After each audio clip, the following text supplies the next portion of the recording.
শুভ সন্ধ্যা sir. Good evening. আমার নাম রাহুল গাওকার এবং আমি একজন ছাত্র। আমি ইসলাম ধর্ম সম্পর্কে আপনার কাছে জানতে চাই, অন্যান্য মুসলমানদের তুলনায় কেন শিয়া মুসলমানদের কম গুরুত্ব দেয়া হয়। আমি আমার এক মুসলমান বন্ধুর কাছে শুনেছি তাদেরকে শিয়া পরিবারের পানীয় পান করার অনুমতি দেয়া হয় না। পানীয় না, ঠিক আছে।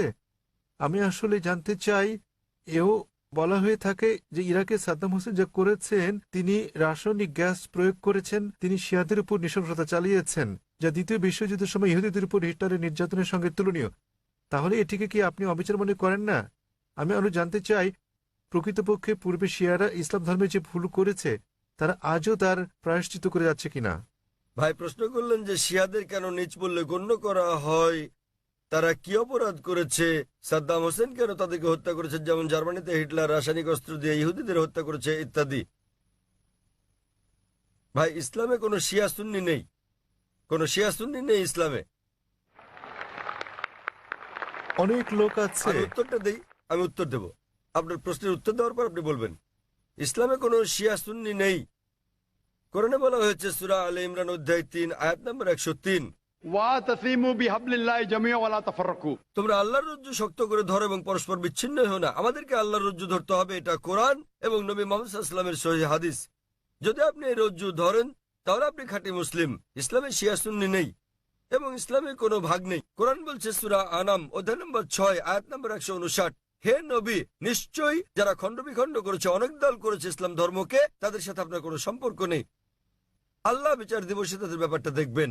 এবং আমাদের নবী মুহাম্মদ সাল্লাল্লাহু আলাইহি ওয়াসাল্লাম বলেছেন যে মুসলিমদের মধ্যে 73টি দল হবে, এর মধ্যে কেবলমাত্র একটি দল যাবে জান্নাতে।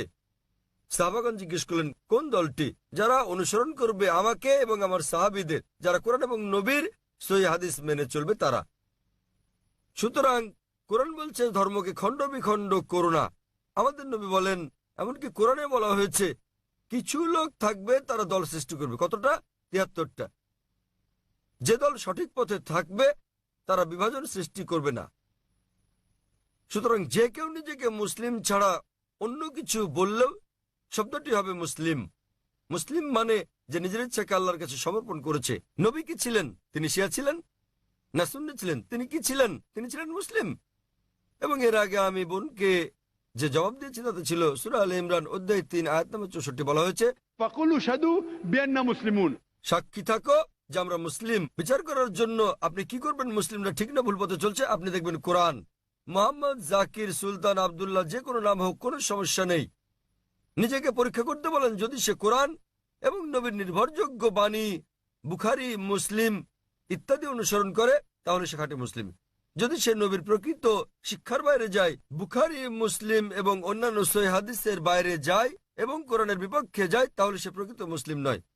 প্রকৃত মুসলিম হচ্ছে সে যে মেনে চলে কোরআন এবং নবী মুহাম্মদ সাল্লাল্লাহু আলাইহি সাল্লামের যথাযথ শিক্ষা। সুতরাং এটা জানার পর নিজেকে সে যাই বলুন না কেন, যদি না মেনে চলেন কোরআন এবং নবীর সব শিক্ষা হাদিস, তাহলে সে প্রকৃত মুসলিম নয়। আপনার প্রশ্নের দ্বিতীয় অংশ, সাদ্দাম হোসেন। প্রশ্নের মধ্যে সাদ্দাম হোসেন নেই? আছে প্রশ্নের মধ্যে? হ্যাঁ, সাদ্দাম হোসেন। সাদ্দাম হোসেন শিয়াদের হত্যা করেন।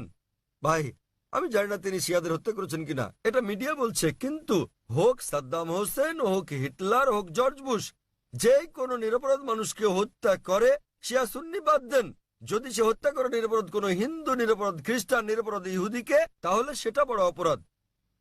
হোক না কেন সাদ্দাম হোসেন, হোক জর্জ বুশ, হোক না হিটলার, যে কোনো নিরপরাধ মানুষকে হত্যা করে, হোক সে মুসলিম বা অমুসলিম, হোক না কোনো হিন্দু বা খ্রিস্টান কিংবা ইহুদি, যদি কেউ কোনো নিরপরাধ মানুষকে হত্যা করে, সেটা হচ্ছে একটা পাপ কাজ, এটা নিষিদ্ধ। কারো সাফাই করতে আমি এখানে আসিনি।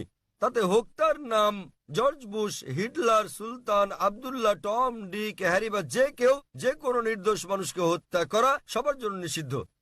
আশা করি উত্তরটা পেয়েছেন। স্যার, তার মানে আপনি বলতে চান আমাদের শিয়া সুন্নি কিংবা বহুরি মুসলিমে বিশ্বাস করা উচিত আমি নয়, তা স্যার? বলছি না। কোরআন কোন শিয়া সুন্নি নেই কোরআনে।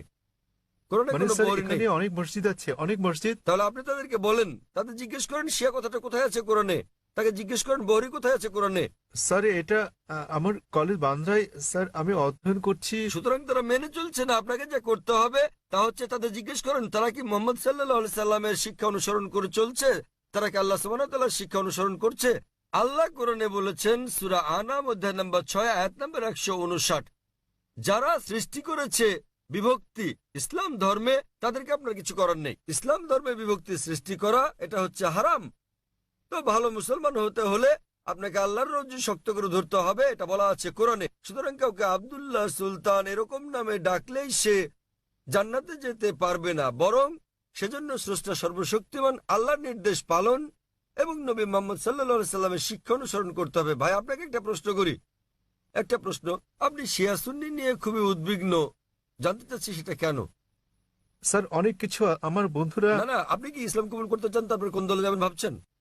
স্যার আমি মানে আমি আপনাকে জিজ্ঞেস করছি, জি আপনি কি ইসলাম কবুল করতে চান আর ভাবছেন শিয়া না সুন্নিতে যোগ দেবেন? তাই স্যার না, না, আমি ইসলাম কবুল করতে চাচ্ছেন না। স্যার এখানে অনেক ধর্ম আছে, ইসলাম ধর্মের অনেক ভাগ আছে। কোনো বিভক্তি নেই ইসলামে। ইসলামে কেবল একটি শব্দ আছে, মুসলিম। আপনাকে যে যাই বলুক, হ্যাঁ হ্যাঁ, আপনাকে তারা বলেনি যে কোরআন বলেছে। আমি আপনাকে রেফারেন্স দিচ্ছি। লোকটি আমাকে বলেছে তিনি সুন্নি, তিনি আমাকে বলেন তাকে সুন্নি হতে দিন, শিয়া হতে দিন, বহরি হতে দিন, যে কোনোটা। তাকে বলুন কোরআন বলছে বিভক্তি সৃষ্টি করো না। অধ্যায় নম্বর 6 লিখে রাখুন আপনি, এর অর্থ। অধ্যায় নম্বর 6। স্যার এর অর্থ এগুলো সব হতাশাজনক। তিনি কোরআন মেনে চলছেন না। কোরআন বলছে সূরা আনাম অধ্যায় 6 আয়াত নম্বর 159, আপনি নোট করে রাখুন যে ডক্টর জাকির নায়েক বলেছেন সূরা আনাম অধ্যায় 6 আয়াত 159 আছে বিভক্তি সৃষ্টি করো না তোমরা। আপনাকে যা করতে হবে, নিজেকে ঈশ্বরের কাছে সমর্পণ করতে হবে আপনার। এখন আমি জানতে চাই, আপনি কি নিজেকে ঈশ্বরের কাছে সমর্পণ করতে চান? ভাই, হ্যাঁ নিজেকে ঈশ্বরের কাছে সমর্পণ করতে চান আপনি? স্যার আমি ইসলামকে শ্রদ্ধা করি, আমি না না, ইসলামে ঠিক বিশ্বাস আছে। করি। আপনি ইসলামকে শ্রদ্ধা করেন, আপনি কি এক ঈশ্বরে বিশ্বাস করেন? হ্যাঁ এক ঈশ্বরে বিশ্বাস করেন আপনি? হ্যাঁ, জি স্যার আমি ঈশ্বরে করেন বিশ্বাস মূর্তি করি। পূজা করা ঠিক নয়? হ্যাঁ হ্যাঁ, আপনি কি বিশ্বাস করেন ঈশ্বরের কোনো প্রতিমা নেই? ঈশ্বরের কোনো প্রতিমা নেই। আপনি কি তা বিশ্বাস করেন?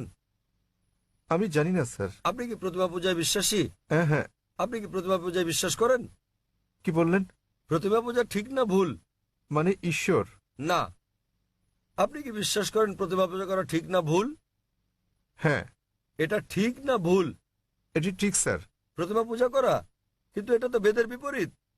আপনাদের বেদ বলছে তোমরা এক ঈশ্বর ছাড়া কারো উপাসনা করবে না। এটা উল্লেখ আছে আপনাদের যজুর্বেদে অধ্যায় 32 অনুচ্ছেদ 3, শ্বেতাশ্বেতার উপনিষদ অধ্যায় 4 অনুচ্ছেদ 19। ना तस्य प्रतिमा अस्ति মহান ঈশ্বরের কোনো পুতুল নেই, কোনো আকৃতি নেই, কোনো ফটোগ্রাফ নেই, কোনো ছবি নেই, কোনো প্রতিমা নেই, কোনো ভাস্কর্য নেই, কোনো মূর্তি নেই। আমি আপনাকে জিজ্ঞেস করছি, যখন আপনাদের বেদ বলছে ঈশ্বরের কোনো আকৃতি নেই, কোনো মূর্তি নেই, কোনো প্রতিমা নেই, এরপরও কি আপনি প্রতিমা পূজা বিশ্বাস করেন? জি স্যার। শিয়া সুন্নি বাদ দেন, আপনাকে জিজ্ঞেস করছি, আপনি কি বেদ মানেন?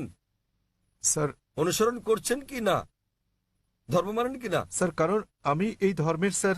ঠিক, তাই আমি বলছি যে এটা আমার ভুল নয় স্যার, আমি এই এই ধর্মের মধ্যে ধর্মের জন্ম মধ্যে নিয়েছি বড় স্যার। হলেও আমি জিজ্ঞেস করছি যে অধ্যয়ন করা আপনার কর্তব্য কি না।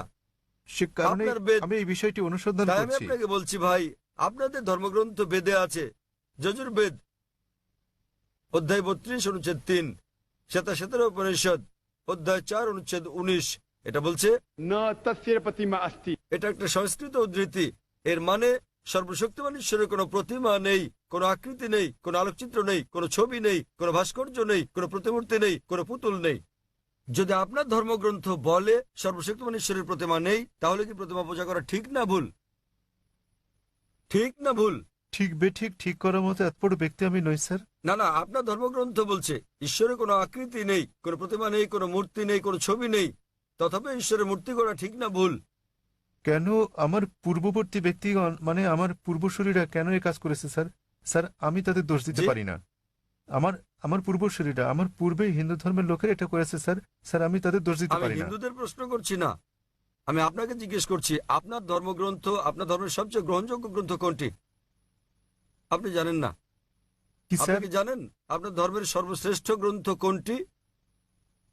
স্যার এটা মানে হচ্ছে বেদ। হ্যাঁ তাহলে আপনি দেখেন আমার ভিডিও ক্যাসেট ইসলাম ও হিন্দু ধর্মের সাদৃশ্য সমূহ। আমি অনুরোধ করছি ভলান্টিয়ারদের তাকে একটা ইসলাম ও হিন্দু ধর্মের সাদৃশ্য নামে ডিভিডি দেওয়ার জন্য।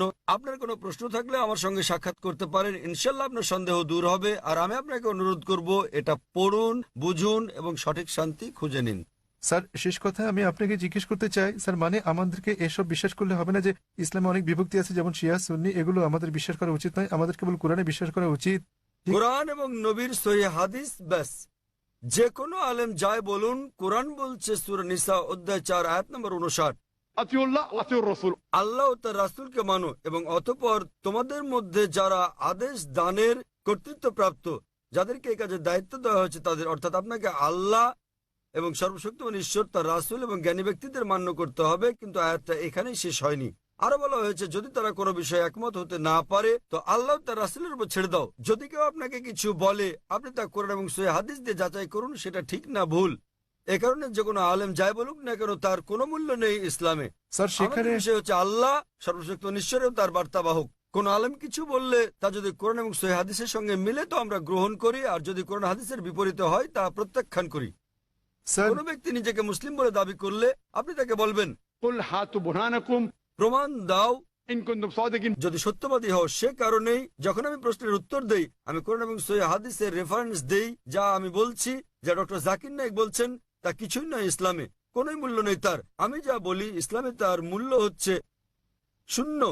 যা কোরআন বলছে, সর্বশক্তিমান ঈশ্বর বলছেন, যা আমাদের প্রিয় নবী মুহাম্মদ সাল্লাল্লাহু সাল্লাম বলছেন তা মূল্যবান। তাই আমি যা দিচ্ছি তা হচ্ছে রেফারেন্স।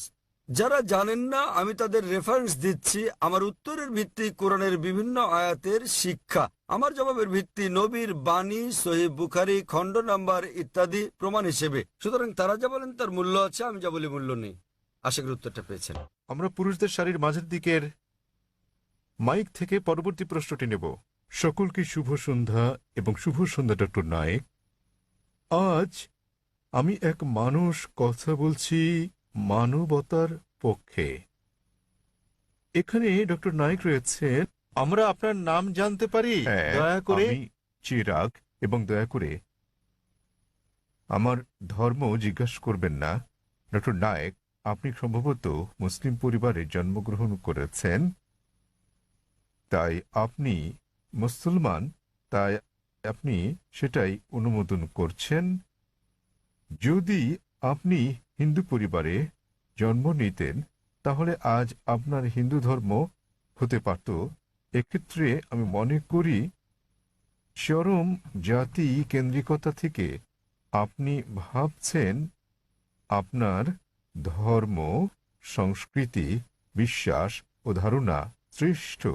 তাই আপনি বলছেন যে শিখ অথবা আর্য সমাজ বা যে ধর্মেই প্রতিমা পূজা পরিত্যাগ করার কথা বলা হয়েছে সেটি আপনি সমর্থন করেছেন।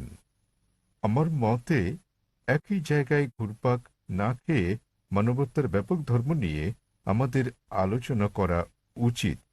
কোনো মন্তব্য কিংবা যুক্তি? ভাই স্যার, খুব সুন্দর একটা প্রশ্ন করেছেন।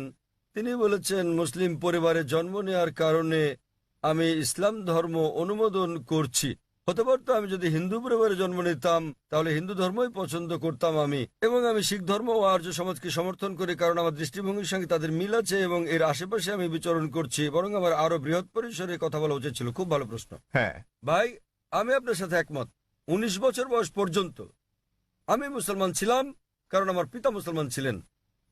বয়স 19 বছর হওয়ার পর আমি তুলনামূলক ধর্ম অধ্যয়ন করা শুরু করলাম। এখন আমি ব্যক্তিগত পছন্দে মুসলমান। আর বিশ্বাস করেন যদি আপনি ইসলামের চেয়ে ভালো কোনো ধর্ম আমাকে দেখাতে পারেন তাহলে আজই আমি সেই ধর্ম গ্রহণ করতে প্রস্তুত আছি। আজই। স্যার, আমি মানবতার ধর্মের কথা বলছি। ভাই আমি বলবো জি জি আমি বলছি যদি কেউ ইসলামের চেয়ে ভালো কোনো ধর্ম তা যুক্তি দিয়ে, বৈজ্ঞানিক তথ্য দিয়ে প্রমাণ করতে পারেন তাহলে আমি গ্রহণ করতে প্রস্তুত আছি। আপনি বলছেন মানবতার কথা। কে মানবতার নামে গ্রন্থ রচনা করেছেন? মহাত্মা গান্ধী। কে লিখেছেন?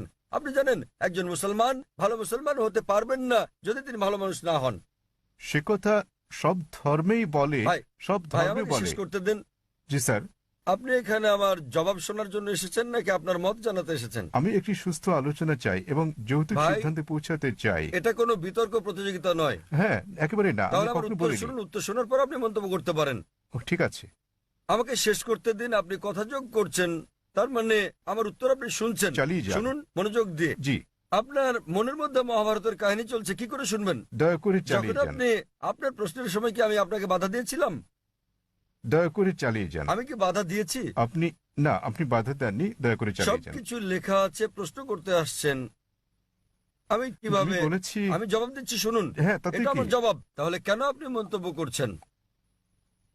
দয়া করে বলুন স্যার, দয়া করে বোঝার চেষ্টা করুন, আমাকে আপনার উত্তর বলুন। আমার উত্তর শুনলে আপনি বুঝতে পারবেন, অন্যথায় লাখ লাখ মানুষ বুঝলেও আপনি একই প্রশ্নই করে যাবেন।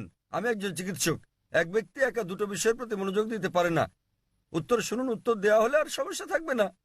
তাহলে আপনাকে বুঝতে হবে আপনি মানবতার কথা বলছেন। আপনি প্রথমেই বলেছেন আমার ধর্ম জানতে চাইবেন না, পরে আপনি বলছেন আমি মানবতার পক্ষে।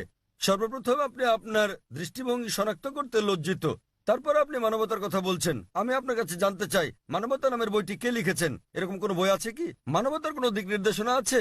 আমি আপনাকে বলছি, ভালো মানুষ না হয়ে একজন মুসলমান ভালো মুসলমান হতেই পারে না। সব ধর্ম বলে না। আমি বলার জন্য দুঃখিত যে আপনি অন্যান্য ধর্মগ্রন্থ অধ্যয়ন করেননি। আমি আপনাকে বলতে পারি, আমি উদ্ধৃতি দিতে পারি বেদ থেকে, অন্য হিন্দু ধর্মগ্রন্থ থেকে, বাইবেল থেকে উদ্ধৃতি দিতে পারি যেগুলো মানবতার বিরুদ্ধে যায়। আমি অন্য ধর্মের সমালোচনা করতে আসিনি। যদি আপনি কোনো ধর্ম অধ্যয়ন করে না থাকেন তাহলে দয়া করে এমন কিছু বলবেন না যে ব্যাপারে আপনার জ্ঞান নেই। কোরআনে বলা হয়েছে ফাসআলু আহলে যিকরি ইন কুনতুম লা তা'লামুন। সূরা নাহল অধ্যায় 16 আয়াত নম্বর 43, সূরা আম্বিয়া অধ্যায় 21 আয়াত নম্বর 7। আপনি তুলনামূলক ধর্ম বিষয়ের ছাত্র নন, তাই না জেনে কোনো মন্তব্য করবেন না। আমি বাইবেল থেকে উদ্ধৃতি দিতে পারি যা মানবতার বিরুদ্ধে। আমি আপনাকে চ্যালেঞ্জ করছি, কোরআন থেকে এমন একটা আয়াত বের করেন, নবী মুহাম্মদ সাল্লাল্লাহু আলাইহি সাল্লামের এমন কোন বাণী বের করেন যা মানবতার বিরুদ্ধে যায়। সুতরাং এমন কথা বলবেন না সব ধর্মে বলা হয়েছে। দুঃখিত, আপনার জানাশোনা বড়ই দুর্বল।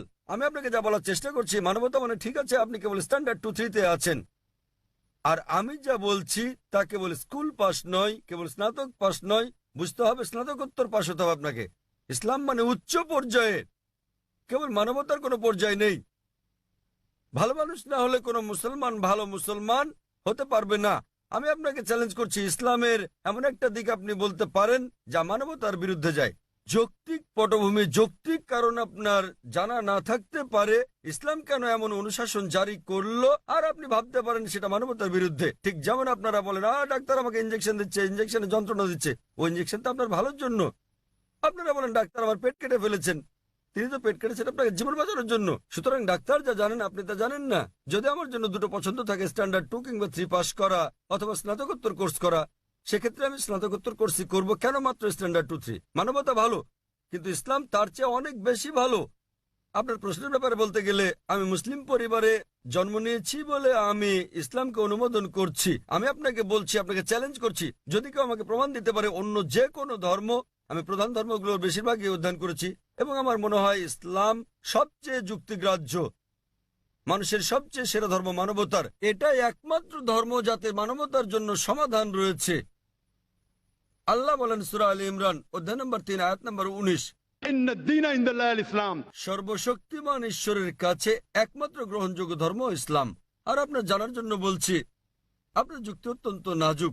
আপনি কি জানেন আমাদের 30 জনেরও বেশি আলেমের মধ্যে যারা বিশ্বের বিভিন্ন দেশের নাগরিক, তাদের 10 জনেরও বেশি মুসলিম পরিবারে জন্মগ্রহণ করেননি? আপনি কি তা জানেন? আমি এটা উত্তর জানতে চাই আপনার কাছে, আপনি কি জানেন এই মঞ্চে বক্তৃতা দানকারী 30 জনের মধ্যে 10 জনেরও বেশি মুসলিম হিসেবে জন্মগ্রহণ করেননি? আপনি জানেন? হ্যাঁ, আমি হতে পারে আমি বলছি। আপনাকে জিজ্ঞেস করছি, আপনি কি তা জানেন? না, আমি হ্যাঁ তা অথবা জানি না না। বলেন। তাহলে আপনার পুরো যুক্তি তো অসার। বিশ্বের বিভিন্ন দেশের 30 জন বক্তার মধ্যে 10 জনের বেশি আমেরিকান, 4-5 জন কানাডার, কয়েকজন ইউকের, মালয়েশিয়ার আছেন, সৌদি আরবের, সংযুক্ত আরব আমিরাতের, সোমালিয়ার এবং সুদানের বক্তা রয়েছেন, এবং এদের মধ্যে 10 জনেরও বেশির জন্ম অমুসলিম পরিবারে। তারা বেড়ে ওঠার পর কেউ কিশোর বয়সে গ্রহণ করেছেন ইসলাম, কেউ 20-এর কোঠায় গ্রহণ করেছেন ইসলাম, কেউ বা 30-এর কোঠায় গ্রহণ করেছেন। আর আল্লাহ তাদের হেদায়েত দান করেন, তারা নিজেদের পছন্দে মুসলিম হয়েছেন। সুতরাং আপনার যুক্তি, মুসলিম পরিবারে জন্মগ্রহণের কারণে আমি ইসলাম পছন্দ করি, এসব লোক জন্মগ্রহণ করেননি মুসলিম পরিবারে, তারা খ্রিস্টান পরিবারে জন্মেছেন, তারা অমুসলিম পরিবারে জন্ম নিয়েছেন, তারা ইসলাম পছন্দ করেছেন। কেন? কারণ তারা অধ্যয়ন করেছেন, তারা অন্যান্য ধর্ম অধ্যয়ন করেছেন এবং বুঝতে পেরেছেন ইসলাম জীবনের শ্রেষ্ঠ পন্থা। আমি আপনাকে অনুরোধ করছি, আপনি মানবতা সম্পর্কে পড়েন, ইসলাম সম্পর্কে জানেন এবং বের করতে চেষ্টা করেন ইসলামের কোন বিষয়টা মানবতার বিরুদ্ধে যায়। তাহলে আপনি জানতে পারবেন সবচেয়ে ভালো ধর্ম। আমি আপনার ধর্ম সম্পর্কে জিজ্ঞেস করছি না, আমি আপনাকে সর্বোত্তম ধর্মটা গ্রহণ করতে বলছি। এবং জীবনের সর্বোত্তম পথ, মানবতার একমাত্র সমাধান হচ্ছে ইসলাম। ধন্যবাদ। হ্যাঁ বোন, পেছনের দিকে। আসসালামু আলাইকুম। আমার দুটি প্রশ্ন আছে। প্রথমটি হচ্ছে, মুসলমান মেয়েরা ইসলাম ধর্ম অনুসরণ করে কেন অমুসলিমদের বিয়ে করতে পারে না? আমার আরো একটি প্রশ্ন আছে। ইসলামে এটা সিদ্ধ যে একজন পুরুষ 4 বার বিয়ে করতে পারেন। দ্বিতীয় বিয়ের ক্ষেত্রে প্রথম স্ত্রীকে কি জানাতে হয়, নাকি না জানিয়েই দ্বিতীয় বিয়ে করা যায়? বোন দুটো প্রশ্ন করলেন, তিনি প্রশ্ন করলেন, প্রথম প্রশ্নটা হচ্ছে তার জানা মতে ইসলামে এটা আবশ্যক যে দ্বিতীয় স্ত্রী গ্রহণের আগে প্রথম স্ত্রীর অনুমতি নিতে হয়, এবং তার প্রথম প্রশ্নটা হচ্ছে যে ইসলামে কেন একজন পুরুষ অমুসলিম কোনো মেয়েকে বিয়ে করতে পারে না। আপনার প্রথম প্রশ্ন দুঃখিত, অনুযায়ী প্রশ্নটি এরকম যে মুসলিম পরিবারে জন্মগ্রহণকারী একটি মেয়ে কোনো অমুসলিমকে বিয়ে করে ইসলাম ধর্ম অনুসরণ করতে পারে কিনা। মুসলিম পরিবারে জন্মগ্রহণকারী কোনো মেয়ে কেন অমুসলিম পুরুষদের বিয়ে করে ইসলাম ধর্ম অনুসরণ করতে পারে না? কারণটা হচ্ছে এটা আমাদের স্রষ্টা আল্লাহ সুবহানাহু ওয়া তাআলার নির্দেশের বিপরীত। আল্লাহ বলেছেন পবিত্র কোরআনে সূরা বাকারা অধ্যায় নম্বর 2 আয়াত নম্বর 221 যে তোমরা মুশরিককে বিয়ে করো না যতক্ষণ না সে ঈমান আনে, মূর্তি পূজারীকে বিয়ে করো না, অবিশ্বাসীকে বিয়ে করো না যতক্ষণ না সে ঈমান আনে। এমনকি যারা ঈমান এনেছে তারা যদি কৃতদাস হয়, যারা ঈমান আনেনি তাদের চেয়ে ওই ঈমানদার অনেক অনেক ভালো। যদিও ওই মুশরিক মানুষ, ওই অমুসলিম তোমাদের মুগ্ধ করে, তবুও এমনকি যদি সে বিশ্বের সেরা সুন্দর পুরুষ হয়, সবচেয়ে ধনী ব্যক্তি হয়, আর সে যদি অমুসলিম হয় তার চেয়ে একজন মুসলিম পুরুষ, সে কালো কুৎসিত কৃতদাস হলেও অনেক অনেক বেশি ভালো। একইভাবে তার বলা হয়েছে যে একজন পুরুষ কোনো নারী ঈমান না আনা পর্যন্ত তাকে বিয়ে করবে না। একজন মুসলিম নারী যদি কৃতদাস হয় তবুও সে ওই মোহনীয় অমুসলিম নারী অপেক্ষা অনেক ভালো। আর যৌক্তিক কারণটা হচ্ছে বোন যে কোনো গাড়ি বা কোনো বাহনের একটি চাকা যদি হয় বাইসাইকেলের আর অপর চাকাটি হয় ট্রাকের, তাহলে কি সেটা চলবে? স্বাভাবিক যে চলবে না। 4টি চাকার সবকটি সমান হতে হবে। এবং আপনি আরো জানতে চেয়েছেন অমুসলিমকে বিয়ে করে মুসলিম মেয়ে কি ভালো মুসলিম হতে পারবে? কারণটা হচ্ছে যে ইসলাম ধর্মে আমরা চাই আমাদের স্বামী কিংবা স্ত্রী, আমাদের জীবন সঙ্গীরা তারাও জান্নাতে যাক। এখন স্ত্রী জান্নাতে যাওয়ার পথ খুঁজে পেল, স্বর্গে যাওয়ার পথ খুঁজে পেল, এবং সে ইসলাম ধর্ম অনুসরণ করে জান্নাত পেল। তাকে অনুসরণ করতে হবে কোরআন এবং সহিহ হাদিস। এখন ভাবুন তো, যখন স্ত্রী জানতে পারলো যে সে জান্নাতে যাচ্ছে এবং তার স্বামী যিনি প্রতিমা পূজা করছেন, যিনি ইসলাম ধর্ম বিশ্বাস করেন না, তিনি যাচ্ছেন দোজখে। পরকালের জীবনের তুলনায় বোন এই জীবন খুবই ছোট জীবন। এই জীবনে বোন আপনি হয়তো স্বামীর সঙ্গে 20 বছর, 30 বছর, 40 বছর, 50 বছর কাটাবেন, 60 বছর। পরকালের জীবন হলো অনন্ত জীবন। তাহলে সেই মহিলা তো স্বার্থপর। একজন ভালো মুসলিম বা ভালো মুসলিমা, একজন ভালো মুসলমান পুরুষ কিংবা নারী চাইবেন তার জীবন সঙ্গী, তার স্বামী কিংবা স্ত্রীও জান্নাতে যাক। সুতরাং এটাই কারণ, এজন্যই স্বামী এবং স্ত্রী দুজনেরই মুসলমান হওয়া জরুরি। আপনার দ্বিতীয় প্রশ্নের ব্যাপারে বলি, মুসলিম পুরুষের দ্বিতীয় স্ত্রী গ্রহণের আগে প্রথম স্ত্রীর অনুমতি নেয়ার বাধ্যবাধকতা আছে কি না? নিকাহনামায় উল্লেখ না থাকলে এটা আবশ্যকীয় নয়। যদি নিকাহনামায় উল্লেখ থাকে, বিয়ের চুক্তিতে উল্লেখ থাকে, যদি স্ত্রী বলে থাকেন যে আমি জীবিত থাকা পর্যন্ত তুমি দ্বিতীয় স্ত্রী গ্রহণ করবে না, তখন এটা আবশ্যকীয়।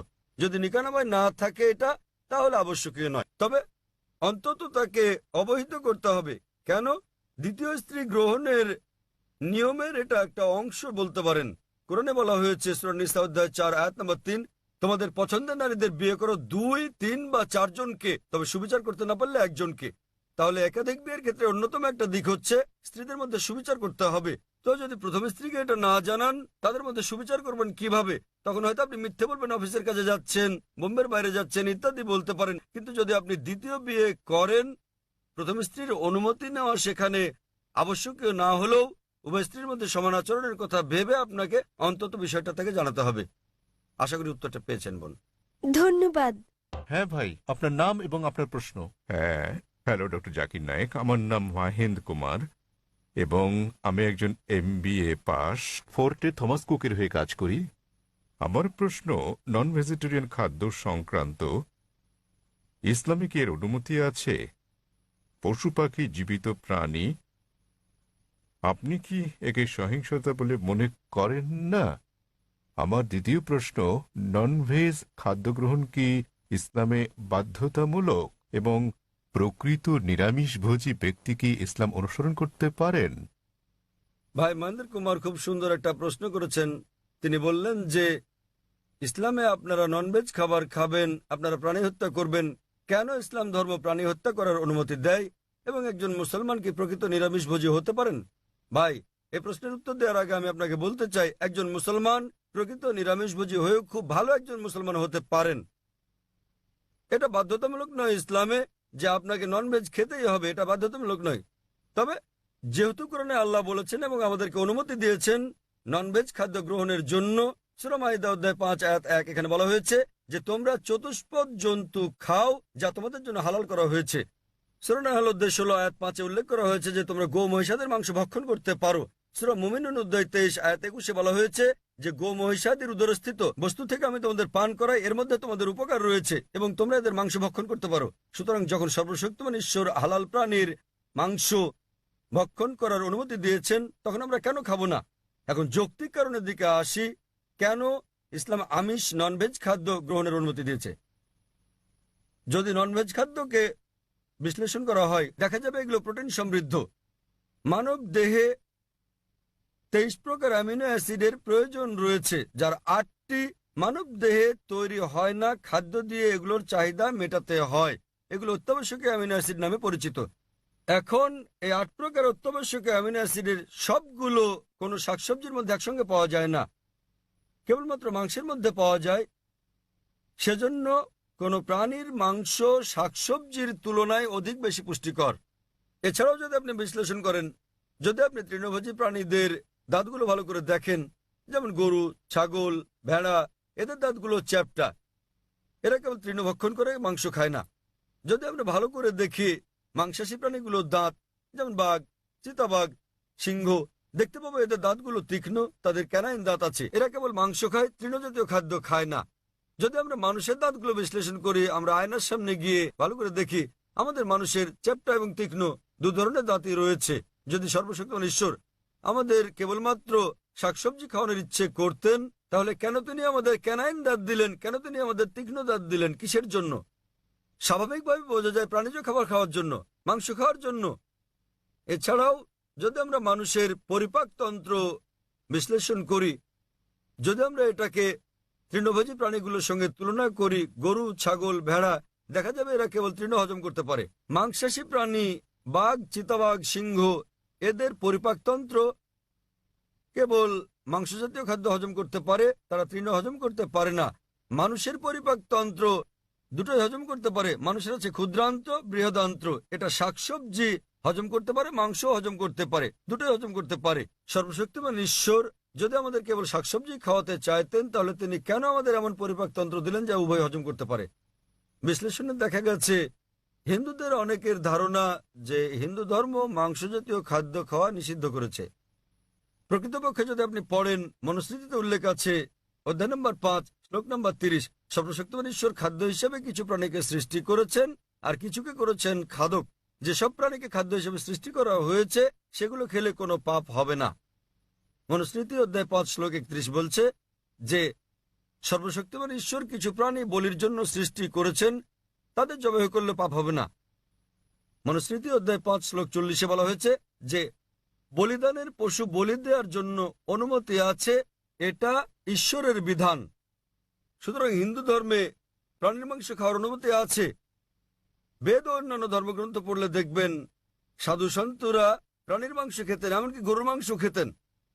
মহাভারত পড়লে দেখবেন অনুশাসন পর্ব অধ্যায় নম্বর 88, যখন পাণ্ডবরা একত্রে মিলিত হয়, যুধিষ্ঠির যিনি পাণ্ডবদের বড় ভাই, তিনি ভীষ্মকে জিজ্ঞেস করেন যে কোন খাদ্য আমাদের যজ্ঞে পূজায় দেওয়া উচিত যাতে করে আমাদের পূর্বপুরুষ সন্তুষ্ট হয়।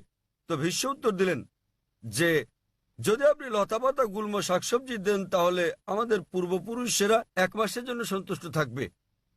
যদি আপনি দেন মাছ তাহলে 2 মাস, যদি তাদেরকে মাংস দেন তাহলে 3 মাস, যদি খরগোশ দেন তাহলে 4 মাসের জন্য, যদি ছাগল দেন তাহলে 5 মাস, যদি লবণযুক্ত শুকরের মাংস দেন তাহলে 6 মাস, যদি তাদের পাখি দেন তাহলে 7 মাস, যদি হরিণ দেন তাহলে 8 মাস। এভাবে খাদ্য তালিকা ক্রমশ বড় হতে থাকে। বলা হয়েছে যদি মহিষ দেন তো 11 মাস, যদি দেন গোমাংস আপনি তাহলে আমাদের পূর্বপুরুষেরা পুরো 1 বছর সন্তুষ্ট থাকবে। এবং যদি ছাগলের লাল মাংস কিংবা গন্ডারের মাংস দেন, তাহলে তারা অনন্তকাল সন্তুষ্ট থাকবেন। সুতরাং হিন্দু ধর্ম মতে প্রাণীর মাংস খাওয়া কোনো পাপ নয়। হিন্দু ধর্মাবলম্বী অনেকে জীবিত প্রাণী হত্যা না করার অহিংস দর্শনে উদ্বুদ্ধ হয়ে মাংস খেতেন না, তারাও খেতে শুরু করেছেন। কিন্তু এমনকি এই অহিংস দর্শন, যেমন আপনি বলেছেন যে জীব হত্যা করা হচ্ছে পাপ, ভাই আপনি কি জানেন যে উদ্ভিদেরও প্রাণ আছে? আপনি কি এটা জানেন ভাই? জি।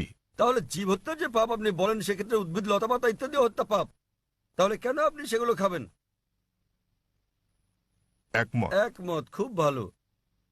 এছাড়াও এমন কিছু লোক আছে যারা বলে, ঠিক আছে ভাই জাকির, আমি একমত যে উদ্ভিদেরও প্রাণ আছে, কিন্তু তারা তো ব্যথা অনুভব করে না, তাই উদ্ভিদ হত্যা করা জীবজন্তু হত্যা করার চেয়ে কম পাপ। যে বিষয়টা মনে রাখতে হবে তা হচ্ছে বিজ্ঞান আজ উন্নত, আমরা জানতে পেরেছি যে উদ্ভিদও ব্যথা অনুভব করে, কিন্তু উদ্ভিদের কান্না মানুষ শুনতে পায় না। কারণ মানুষ যে শব্দ তরঙ্গ শুনতে পায় তার মাত্রা 20 সাইকেল থেকে 20,000 সাইকেল পার সেকেন্ড পর্যন্ত, এর নিচের বা বেশি মাত্রা শব্দ তারা শুনতে পায় না। আমেরিকার এক কৃষক উদ্ভিদের কান্নাকে মানুষের শ্রবণ তরঙ্গে রূপান্তর করেছিলেন এবং উদ্ভিদগুলো কান্নাকাটি করলে, পানি চাইলে তিনি বুঝতে পারতেন। আরেক ব্যক্তি এসে আমাকে যুক্তি দিয়ে বললেন, ভাই জাকির, আমি আপনার সঙ্গে একমত যে উদ্ভিদের প্রাণ আছে এবং তারা ব্যথা অনুভব করে, তবে উদ্ভিদের দুটো ইন্দ্রিয় কম আছে প্রাণীদের ইন্দ্রিয় সংখ্যার তুলনায়, সুতরাং উদ্ভিদ হত্যা করা প্রাণী হত্যা করার চেয়ে অনেক কম পাপ। আমি আপনাকে জিজ্ঞেস করি ভাই, মনে করেন আপনার ভাই, আপনার বড় ভাই, তিনি জন্ম থেকেই বধির ও বোবা। যখন সে বড় হলো তখন কেউ তাকে হত্যা করলো, তাহলে কি আপনি বিচারককে বলবেন যে মহামান্য এই হত্যাকারীকে আপনি কম শাস্তি দিন, কেননা আমার ভাই দুটো ইন্দ্রিয় কম ছিল, তিনি শুনতে পেতেন না, কথা বলতে পারতেন না? আপনি কি কথা বলবেন? বরং আপনি বলবেন খুনিকে দ্বিগুণ শাস্তি দেওয়া হোক, কারণ আমার ভাই কানে শুনতেন না, বলতে পারতেন না, তিনি মাসুম ছিলেন, নির্দোষ ছিলেন তিনি। তাই ইসলামে দুটো বা তিনটি ইন্দ্রিয়ের কোনো প্রশ্ন নেই। কোরআনে বলা হয়েছে সূরা বাকারা অধ্যায় 2 আয়াত 168, যেসব হালাল বস্তু দেওয়া হয়েছে সেগুলো খাও, যে সকল খাদ্য হালাল সেগুলো তোমাদের জন্য পবিত্র, সেগুলো খেতে পারো। এত সত্ত্বেও ব্যক্তিগতভাবে আমার কোনো সমস্যা নেই যদি অমুসলিমরা প্রাণীর মাংস না খায়, আমার কোনো সমস্যা নেই। কেবল তারা যখন বলে পশু পাখির মাংস খাওয়া পাপ, এক ধরনের অপরাধ, শুধু তখনই আমি জবাবটা দিই। অন্যথায় ভারতের অমুসলিমরা যদি পশু পাখির মাংস না খায় সেটা আমার জন্য ভালো। যদি ভারতের সকল অমুসলিমরা মাংস খেতে শুরু করে তাহলে খাসি গরুর মাংসের দামটা বেড়ে যাবে, তখন আমার মাংস খাওয়ার খরচটাও বেড়ে যাবে। তাই ব্যক্তিগতভাবে আমার কোনো সমস্যা নেই। আশা করি ভাই আপনি উত্তরে সন্তুষ্ট হয়েছেন। হ্যাঁ, নিশ্চয়ই স্যার। সুতরাং এখন আপনি চাইলে একজন ভালো নিরামিষভোজী হতে পারেন, আবার চাইলে আমিষভোজীও হতে পারেন। মাংস খেলে আপনি আরো সুস্বাস্থ্যের অধিকারী হবেন, আপনি খেতে পারেন। তবে আপনি প্রকৃত নিরামিষভোজী হতে চাইলে তাতেও কোনো পাপ নেই। আশা করি উত্তরটা পেয়েছেন ভাই। হ্যাঁ বোন, আপনার প্রশ্ন। স্যার, আমি ডক্টর কল্পনা। আমার প্রশ্ন, ইসলাম আত্মীয়ের মধ্যে বিবাহ সমর্থন করে কি না? আপনি জানেন চিকিৎসা বিজ্ঞানে অনেক জন্মগত অস্বাভাবিকতার কারণ হচ্ছে স্বগোত্রে বিবাহ, অর্থাৎ আত্মীয়ের মধ্যে বিবাহ। বোন প্রশ্ন করলেন যে ইসলাম কি স্বগোত্রে বিয়ে, নিকটাত্মীয়দের মধ্যে বিয়ের অনুমতি দেয়? জি। বিয়ে সংক্রান্ত ব্যাপারে বলতে গেলে আল্লাহ বলেছেন কোরআনে সূরা নিসা অধ্যায় নম্বর 4 আয়াত নম্বর 22 থেকে 25 যে যে সকল বিয়ে নিষিদ্ধ, তাহলে আপনি বিয়ে করতে পারবেন না আপনার মাকে, আপনার মেয়েকে, আপনার মায়ের বোনকে, আপনার বাবার বোনকে এবং আপনার ঘনিষ্ঠ মাহারাম আত্মীয়দের। তবে আপন চাচাতো মামাতো বোন হলে পারবেন, কিন্তু ভাই বোন, পিতা কন্যা বিয়ের অনুমতি নেই। আপন চাচাতো মামাতো হলে অনুমতি আছে। আজ বিজ্ঞান আমাদের বলছে যদি আপন ভাই বোনে বিয়ে হয় সেক্ষেত্রে অস্বাভাবিকতার সম্ভাবনা অনেক বেশি থাকে, জন্মগত সমস্যা হতে পারে। সুতরাং সরাসরি ভাই বোন, পিতা কন্যা, মা আর ছেলে, পিতাপক্ষের চাচা, আপন চাচা, বাবার বোন ইত্যাদির মধ্যে বিয়ে হলে অস্বাভাবিকতার সম্ভাবনা খুবই বেশি থাকে। তাই ইসলাম এসব বিয়ে নিষেধ করেছে, কিন্তু আপন চাচাতো মামাতো হলে অনুমতি আছে। ইসলাম এটার অনুমতি দিয়েছে। আর বিজ্ঞান আজ আমাদের বলছে এমনকি চাচাতো মামাতো ফুফাতো ভাই বোনের ক্ষেত্রেও এর সম্ভাবনা আছে, তবে খুবই কম। জন্মগত সমস্যা হতে পারে যদি দুই ব্যক্তি, পুরুষ মহিলা অপরিচিত হয়, তারা যদি পরস্পরের আগে থেকেই আত্মীয় নাও হয় তবুও জন্মগত সমস্যা হতে পারে। তাহলে বোঝা যাচ্ছে জন্মগত সমস্যা কেবল আত্মীয়ের মধ্যেই হয় না, তবে সমস্যা অত্যাধিক বেশি থাকে সরাসরি আপন ভাই বোন বাবা অথবা মা আপন চাচা হলে, আপন চাচাতো মামাতো ফুফাতো ভাই বোনের মধ্যে সম্ভাবনা কিছুটা বেশি অপরিচিতের তুলনায়, তবে পার্থক্যটা খুবই ক্ষীণ। তবে আহমদ শাকরের মতো এরকম একটা হাদিস আছে, যে হাদিসে প্রিয় নবী বলেছেন যে অব্যাহতভাবে বংশানুক্রমে আপন চাচাতো মামাতো ফুফাতো ভাই বোনের মধ্যে বিয়ে করো না। তাই বংশানুক্রমে আপন আত্মীয়দের মধ্যে বিয়ে অব্যাহত রাখলে সমস্যা হতে পারে। অন্যথায় এমনকি মেডিকেল সায়েন্স বলছে বংশানুক্রমিক না হলে সমস্যা নেই, তবে যদি আপন কাজিনদের মধ্যে বিয়ে অব্যাহত রাখা হয়, যেমন ধরেন কাজিন আবারও কাজিন আবারও কাজিন, তাহলে সম্ভাবনা কিছুটা বাড়ে। এমনিতে সাধারণভাবে কোনো সমস্যা নেই। আশা করি বোন উত্তরটা পেয়েছেন। আপনাকে ধন্যবাদ। হ্যাঁ ভাই, 1 নম্বর মাইক। আসসালামু আলাইকুম জাকির ভাই। আমার স্যার নাসির স্যার গুরু আমাকে আপনার সঙ্গে